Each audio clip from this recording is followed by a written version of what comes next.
কেমন আছো সবাই বৃষ্টির মধ্যে? আশা করি কিছু কিছু মানুষ ভালো আছো, আবার কিছু কিছু মানুষ অস্বস্তির মধ্যে পড়ে গেছো। যেরকম হচ্ছে আমি বলতে আমরা সারা দিন বৃষ্টি হচ্ছে, তার মধ্যে ভিজে ভিজে কাজ করা, কর্ম করা, সবই করা হচ্ছে।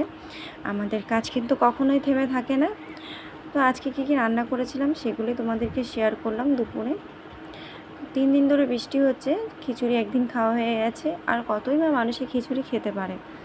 তো যাই হোক, অনেকে কমেন্টে জানায় যে আমাদের কোনো কাজ নেই। আচ্ছা বলো তো, আমাদের কি কোনো কাজ নেই? আমরা সারা দিন সংসারটাকে সামলে রান্না বান্না করে স্বামী সন্তানকে খুশি রেখে তারপর একটু ভিডিও বানাই, তাতেও অনেকের প্রবলেম হয়। মেয়েদের কি কাজ কোনো দিনও কি থেমে থাকে? কখনোই না। তাদের শরীর খারাপ হলেও তারা কিন্তু কাজ করে, নিজের কর্মটুক নিজে করেই যায়। আচ্ছা, আমি যদি এখানে কোনো কথা যদি ভুল বলে থাকি তাহলে আমাকে অবশ্যই ক্ষমা করে দিও।